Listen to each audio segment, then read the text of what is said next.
And hello guys and welcome back to my YouTube channel mga kapatid. Welcome back sa One Talk PH mga kababayan. At ito na nga ang pinakamalupit na balita na aking nasagap ngayong araw, na kung saan mga kapatid, medyo natawa pa nga ako sa balitang ito. Dahil nga mga kababayan, sa kabila ng mainit na investigasyon ng Senado at the House of the Representatives mga kapatid, dito sa illegal na operation ng Pogo, abay meron itong isang Pogo farm mga kababayan ha. Meron itong isang meron itong isang Pogo farm mga kapatid, no, na patuloy sa kanilang ginagawang mga illegal na activities mga kapatid, dyan mismo sa likod ng Senado. Habang galit na galit mga kababayan, no, habang tumataas ang dugo ni Senator Risa Hontiveros dito kay Alice Go tuwing merong nangyayaring hearing dyan sa Senado mga kapatid, itong Pogo Farm na ito mga kababayan patuloy din sa pagkabig, no, ng kanilang kita galing dito sa kanilang mga illegal na ginagawa, no, or mga illegal na activities dyan mismo sa farm, no, na kung saan matatagpuan mga kapatid sa likod lang ng Senado. Di ba? Natawa talaga ako dito mga kababayan. Although hindi naman talaga katawa-tawa ito mga kapatid. Natawa lang ako kasi nga yung ating mga senador mga kababayan nakarating na ng Bamban, nakarating na ng Porac, no? Samantalang itong Pogo Farm dyan sa likod ng Senado, hindi man lang nila natiktikan. Anyway mga kababayan, bago tayo magpatuloy mga kapatid, huwag kalimutang mag-subscribe at pakilike ang ating video para i-share pa na YouTube sa iba pang hindi pa nakakapanood. Ito guys, panoorin muna natin ang balitang ito. Nadiskubre ang iba't ibang illegal na aktibidad sa tinatawag na scam farm na pinasok ng Presidential Anti-Organized Crime Commission sa Pasay City kagabi. Nasa likuran lang ng Senado ang establishmento. Yan ang ulat ni Patrick De Jesus. Alam niyo mga kapatid, dito ako natawa eh. Habang asar na asar habang tumataas ang dugo ni Senator Risa Hontiveros, itong scam farm sa likod ng Senado, kabig ng kabig din ng pera. Ay nako. Sorry guys pero hindi ko talaga maiwasang matawa mga kapatid. Pero inyo yan, nakarating na ng Porac, Pampanga, no? Nakarating na sila ng Bamban. No? Samantalang yung Pogo Farm dyan sa likod ng Senado, hindi man lang talaga nila napansin. Tuloy! Iniimbestigahan na ng Presidential Anti-Organized Crime Commission o PAOC ang mga lisensya ng sinalakay na scam farm kagabi sa Pasay City. Sa bisa ng mission order mula sa Bureau of Immigration na isagawa sa 3D Analyzer Information Technologies Incorporated ang joint operation ng mga operatiba ng PAOC, BI, Pasay Police, NBI at AFP. May internet gaming license mula sa PAGCOR ang naturang kumpanya, ngunit sa isinagawang raid. Grabe. Ito, dami. Ayan, no? Mga Facebook to eh, oh. Mga niloloko na nila to eh, no? Alam niyo mga kapatid, tama lang talaga ang naging desisyon ni President Marcos na iban ang lahat ng Pogo operation dito sa Pilipinas. Tingnan niyo 'to mga kababayan meron itong lisensya galing sa PAGCOR. Pero tingnan niyo mga kapatid kung ano ang ginagawa nila sa kanilang sa kanilang tawag dito sa kanilang mga opisina. Pang-i-scam mga kababayan. 'Di ba? Yan ang operation na kanilang ino-operate mga kapatid sa loob mismo ng kanilang farm. Oh. Partida sa likod ng Senado pa yan. I mean, 'di ba? Ibig sabihin mga kababayan, mapa-license o hindi license, meron talagang mga ganitong activities na nangyayari sa loob ng kanilang mga farm. 'Di ba? Kaya tama lang na nag-declare ang Pangulo, no, na isara na lahat ng Pogo dito sa Pilipinas. Kasi mga kapatid, ito yung ebidensya na kahit naka-license sa PAGCOR, gumagawa pa rin mga kababayan ng mga illegal na activities. Kung walang license okay sana medyo maintindihan mo pa na talagang may mga ganitong gawain eh. No? May mga ganitong operation eh. Ang problema mga kapatid, regulated ito ng PAGCOR. Pero ito, no? Ito yung activities na meron sa loob, no, ng kanilang mga ng kanilang mga opisina, 'di ba? May lapses din ang PAGCOR dito. Kasi dapat mga kababayan, binibisita ng PAGCOR 'yan, no? Itong mga opisina na ito, dapat tinitignan 'to ng PAGCOR. Ang problema mga kapatid, parang hindi rin yata alam ng PAGCOR, no, na merong Pogo Farm, no? Merong license na Pogo Farm na nag-ooperate, no, ng mga illegal na gawain sa likod mismo ng Senado. 'Di ba? Na kung saan mga kababayan dapat alam ng PAGCOR yung mga address ng mga Pogo Farm na kanilang binibigyan ng license. Ang tanong, bakit hindi alam ito, no? Hindi alam ito ng PAGCOR. Oh, 'di ba? Kasi kung alam ito ng PAGCOR, na timbre na nila ito mga kapatid dito sa sa Senado. 'Di ba? And I'm sure kung alam ng Senado to mga kababayan, kung may info ang Senado, no, na merong Pogo Farm sa likod nila, bago sila nagpunta ng Bamban, bago sila nagpunta ng Porac, dapat in-inspection na nila to eh. Kanya nga lang mga kapatid, lumalabas dito na parang maging ang PAGCOR mga kababayan, hindi alam yung address nito. Ibig sabihin, posibleng palusot, no? Posibleng in-under the table mga kapatid yung license nito. 'Di ba? May posibilidad 'yan mga kababayan. Oh. Malay nyo, si Garma, hindi pala. Iba pala si Garma sa PCSO pala si Garma mga kapatid. Ibig sabihin mga kapatid, binili lang. No, ginapang lang ang lisensya nito mga kababayan. Binayaran lang, nag-under the table. Ayun na, nireleasean ng lisensya. Kahit hindi nila alam kung saan yung mga offices ng mga address nitong mga farm na ito. Lapses to ng nakaraang administration mga kababayan. Biruin mo. Sobra tumataas, nagsisitaasan na ang dugo ng mga senador na nag-iimbestiga dyan sa issue ng Pogo sa loob ng Senado. Tapos walang kaalam-alam yung mga senador mga kapatid. Na habang tumataas yung dugo nila, patuloy din itong illegal na operation ng Pogo Farm na ito dyan mismo sa likod lang ng Senado. Di ba? Parang sinampal sila ng harap-harapan mga kababayan, ano? Grabe talaga. Tuloy. Ito na yung mga niloloko nila, di ba? Bumungad sa mga computer na may sinasagawa ritong scamming activities gaya ng love o romance scam at cryptocurrency scam. Biktima ang mga dayuhan sa pamagitan ng social media. You scammer. You scammer. Tapon nyo Yusuf. Booth. See? Scammer. SIM card yan, no? Oh, scammer. You. Huh? Globe at Smart. This used for scamming. Right? Natagpuan din ang daan-daang cellphone at pre-registered SIM card. Mula 2023 Alam niyo mga kababayan, mas maganda dyan, yung mga SIM card na yan, dalhin nila yan sa mga network mga kapatid, kung saan, kung kaninong network yan, no? Kasi pre-registered na daw eh. Naka-pre-registered na daw yung mga SIM card na yan. Ngayon, pwedeng matrace yan mga kababayan kung sino-sino ba yung mga pangalan na nandyan sa likod mismo ng mga SIM card na yan. 'Di ba? Mas madali nilang matrace mga kababayan, no? Yung mga sangkot diyan, kung dadalhin nila yan sa mga kung dadalhin nila yan sa mga tawag nito, sa mga telco, no?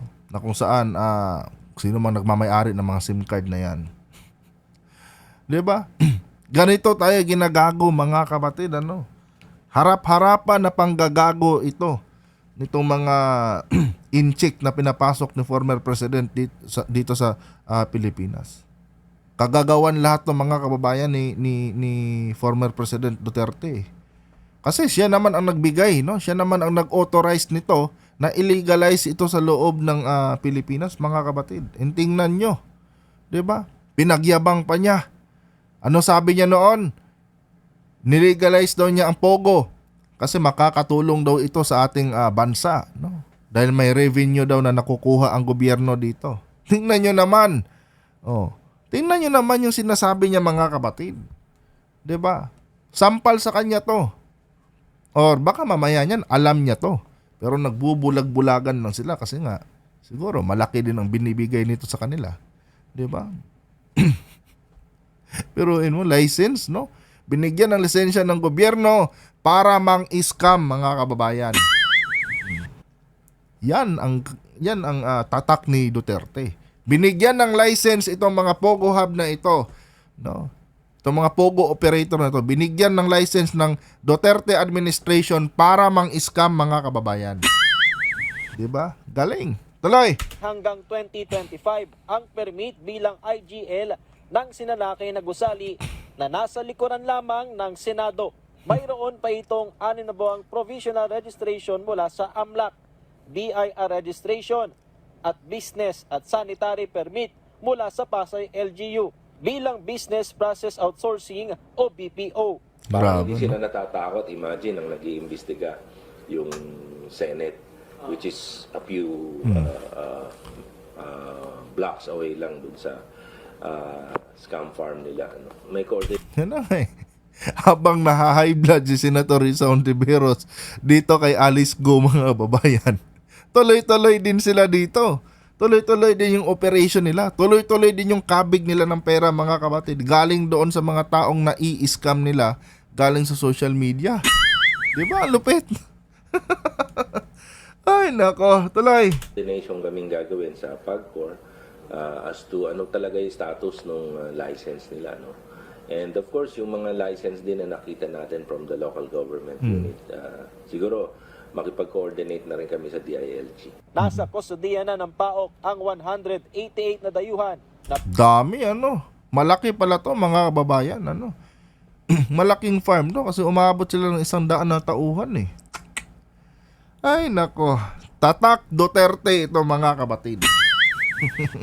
Oh, baka iba dyan, magko-comment na naman. Naninira ka na naman kay Tatay Digong. Oh, sino ba ang nagbigay ng license sa PAGCOR? 'Di ba? Sino ba ang nag-legalize sa PAGCOR? Sa Pogo? Oh. Kanino bang ideya na bigyan ng lisensya ang Pogo? 'Di ba? 'Di ba si Duterte? Oh. Siya ang nagbigay nito. Pinagyabang pa nga niya eh, no? Pinangalandakan pa nga niya eh. Na malinis ang hangarin ng PAGCOR. Kanya nga lang, noong pumasok na itong mga politiko, no? Pumasok na itong mga itong mga pulis, no? Kaya nagkaroon ng anomalya. Oh. Ito, malaking sampal to kay Digong, mga kababayan, sa totoo lang. Kasi lehitimo to eh, legit to eh. May lisensya galing sa PAGCOR itong Pogo Farm na ito. Pero ang operation, mga kapatid, 'di ba? Biruin mo, kumikita yung administration ni Digong galing sa pang-i-scam. Oh. 'Di ba? Ay, nako. Ang galing talaga, tuloy. napawang mga Chinese, Vietnamese at Taiwanese. Kasama rin ang higit 70 Pilipino. 6 sa mga dayuhan ay sinasabing big boss ng scam farm. Sa tulong naman ng interpreter, sinubukan ng PTV News na kausapin ang isa sa mga Chinese national kung saan itinanggi nitong nagtatrabaho bilang scammer. How long have you been staying here in the Philippines? 他问你来菲律宾多久了4、5年， ？4 to 5 years。 Ano ba kayo? Hindi aamin yan. O si Alice Go nga, hindi nga napapaamin lang. Ito pa kayo. Ay, nako, tuloy. 4 to 5 years. But on that particular building, how long have you been working there? 说你在那栋大楼里工作多久了？我没有在那儿上班。你不没在那里上班？He not working there。 He's not working Yeah. there. Okay. But Pati BI dito, mga kababayan, damay, no? Hiruin mo. Bakit binigyan to ng... Bakit nakalusot to sa Bureau of Immigration ng mga lintik na to? Di ba? Ay, nako. Kung hindi pa, ito mga kapatid, ako, sinisisi ko talaga din ang BI dito, mga kababayan, ano? Kung hindi pa pumutok itong issue na ito, mga kababayan, no? Hindi pa mahalungkat ito, no, na nakakalusot itong mga lintik na inchik na ito, mga kapatid, sa Bureau of Immigration natin. 'Di ba? Ibig sabihin, may lapses talaga ang Bureau of Immigration, mga kababayan. Ang dami na nilang dapat pananagutan dito eh. Kasi ito, dumaan to lahat sa BI. No? Kaya, nitong nakaraan, may narinig akong, kanino ko ba narinig yung suggestion na yun, na dapat daw, mga kababayan, i-centralize na lang yung national airport natin. No? Dapat yung sa Davao, tanggalin na yan. No? Gawin na lang domestic airport yan. Kasi mga kapatid, ito, hindi ito dumaan ng NCR eh. Nung pumasok to sa Pilipinas, dumaan to doon sa Davao. Oh. Kasi nga, yung mga taga-immigration yata doon eh, madali yatang kausapin, mga kababayan. Di ba? And marami na rin ako nababasang comment dito na nagiging daanan nga, in and out daw yung mga inchik dyan sa international airport sa Davao. Kaya dapat lang naman siguro talaga na gawing centralize ang yung international airport. Dapat diyan na lang sa mga kababayan. Diyan na lang lahat sa NAIA. No? Or pwede naman basta dito na lang sa Luzon. Na kung saan, mga kababayan pwedeng mabantayan, kumbaga. Kasi nababackdoor tayo eh. 'Di ba? Nababackdoor tayo, mga kapatid. And hindi nalingid, no, sa kaalaman ng karamihan sa atin na merong nangyayaring diyan, in and out na mga incheck diyan sa international airport sa Davao. In fact, mga kababayan, 'di ba? Yung nitong nakaraang buwan, ilan 'yon? Mahigit yata 1,500 yung mga Chinese, no, na dumaan diyan. At nagpagawa pa ng kanilang mga peking birth certificate. Kasi ito, mga kababayan, ito yung mga Chinese na nakikinabang dito sa mga fake na birth certificate, mga kapatid, at mga peking mga credentials, mga peking IDs, no? Na kagagawan din ng ating mga ahensya dito. Kasi nga nagagapang sila ng mga Chinese mafia eh. 'Di ba? Ito na yung produkto. Tapos, syempre, saan ba dumaan to? Sa airport. Oh. Sino nagpalusot nito? Malamang yung immigration. Diba? Ganun lang yan eh. Kaya, ako, masasabi ko, itong Bureau of Immigration natin, malaki ang pananagutan nito sa batas dapat. Ewan ko, ano nangyayari dyan sa investigasyon. Pero sana lang, naayos na yan, no, at matigil na itong mga pagpasok nitong mga illegal na mga inchik na ito sa bansa natin. Biruin nyo yan, no? Para tayong sinampal ng harap-harapan, mga kapatid. Habang gigil na gigil yung mga senador, no, sa kanilang ginagawang investigasyon dyan kay Alice Go sa Senado, patuloy din, no, sa pagkubra ng pera itong Pogo Farm na ito, no, na dyan lang matatagpuan sa likod mismo ng Senado.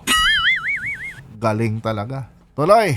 You know that the company is engaged with illegal activities, scamming activities like romance scam, cryptocurrency. 他说你 Ano ka, bakit? Anong tanong niyo dyan? Hindi aamin yan, Diyos ko. 知道那家公司是在做非法活动，像爱情骗局这种诈骗的之类的。不知道，我只是在那儿住。 He doesn't know. He just live there. Nonsense na yung mga ganyan tanong eh. Wala na. Ito, buhusin mo oras mo dyan. Nagsasayang ka lang ng laway dyan sa kakatanong sa mga lintik na yan. Siyempre, na-briefing na yan. Na pag nagkahulihan dito, walang aamin ha. Diba? Tapos ikaw na reporter, tanong ng tanong ka rin. Ang karamihan sa mga Pilipino sinabing bago pa lang sa kumpanya at wala silang alam sa scamming activities at na-recruit lamang daw bilang encoder. Gaano katagal ka na nagtatrabaho? 1 month pa lang po kasi bago lang yung company, pagkakaalam namin. Okay. Tapos, nakita mo bang may mga scamming activities doon? Love scam daw, cryptocurrency? Yun po hindi ko pa po alam kasi bago lang po ako. Yan, trabaho mo dyan. Di ba? Nandun na tayo sa bago ka pa lang dyan. Pero anong trabaho mo? Diyan pa lang sa mga job order na binibigay sa inyo, no? Yung mga activities na pinapagawa sa inyo araw-araw, malalaman mo na kung honest kang klaseng tao, no? At may sentido komon ka, malalaman mo na na illegal to hindi tama to 'Di ba? Kanya nga lang wala sakit na ng Pilipino yun Tinapalan na ng pera tong mga kapatid. And itong mga to, no? Kasi sabihin ng mga Pilipino yan, na briefing na yan binigyan na ng briefing yan. Kung sakali mo may mga ganitong mangyayari huwag tayong magdadadaldal i-deny nyo lahat. Binigyan na ng briefing yan Kasi nga mga kapatid, ito, no, pagka idadaan na to sa investigasyon mga kababayan, bibigyan din naman ng mga abogado to Di ba? May mga abogado naman kami ipoprovide sa inyo. Basta huwag kayong magsalita sa media ng kung ano-ano. Pag tinanong kayo, ganito, ganyan, i-deny nyo. Sabihin nyo, hindi nyo mga ganyan. May briefing na yan And itong mga lintik na to, alam nila na nang i-scam sila mga kababayan. Pero syempre, alam naman natin na ang Pilipina, pag binigyan mo ng malaking pera yan, kahit mali yung ginagawa nila, papatosin yan.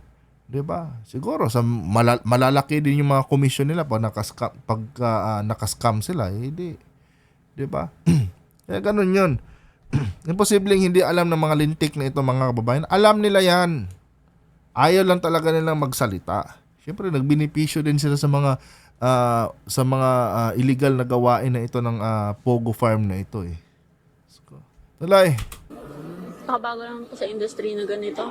Well, yung mga Filipinos, pag hindi naman talaga sila involved sa scamming activity, then they will be released. And those foreigners who are found to have violating yung immigration laws natin will be subject for deportation. Yung mga boss naman, yan, didemanda talaga natin yan. Samantala, sa isang pahayag, sinabi ni Senador Win Gatchalian na patunay lamang ito na mahabang panahon pa ang gugugulin para mawakasan ang problema sa mga pogo sa kabila ng direktiba ng Pangulo. Maghahain naman ng PAOK sa korte ng aplikasyon para sa search warrant upang masuri ang mga ebidensyang nakita sa sinalakay na scam farm. Patrick De Jesus para sa Pambansang TV sa Diba? Insulto yan sa mga senador Insulto yan kila Senator Risa at dito kila Win Gatchalian, mga kababayan, Biruin mo, nakarating na sila ng Pampanga, nakarating na sila ng Bamban. 'Di ba? Tapos meron pa lang sikretong Pogo Farm diyan sa likod ng Senado na kung saan gumagawa din ng mga illegal na mga activities, no? Habang asar na asar sila kay Alice Go, no? Dito sa mga kasama ni Alice Go, habang asar na asar sila habang umiinit yung mga dugo nila sa investigasyon, mga kapatid, no? Habang ginagago sila ni Alice Go, mga kababayan, patuloy din itong pagkabig ng pera nitong mga farm na ito diyan lang sa likod ng Senado. 'Di ba? Kabig din sila ng pera galing doon sa mga na-scam nila. Ay nako. Tatak Duterte talaga 'tong mga kapatid. Alangan, sino bang sisisihin mo diyan? Di si Digong. Siya nag-legalize diyan kung hindi yan nilegalize ni Duterte, mga kababayan, wala sana, no? Wala sanang mga ganyan ngayon. Ang problema, mga kababayan, syempre malaki din yata siguro ang padulas, no? Binigyan yata siguro ng magandang offer, no, ni banker, kaya tinanggap. And 'di ba? Alam naman natin kung sino ang mga utak niyan, mga kapatid. Pero yun nga lang, kailangan talagang patunayan kailangan talaga ng matibay na ebidensya, no, para maparusahan sila. Wala Anyway, mga kababayan, kung nagustuhan niyo po ating content kayo, huwag kalimutan mag-subscribe at paki-like ang ating video para i-share pa ni YouTube sa iba pang hindi pa nakakapanood. At mag-comment na rin kayo dyan, mga kapatid, ng inyong mga opinion. Hanggang dito na lang. Adios.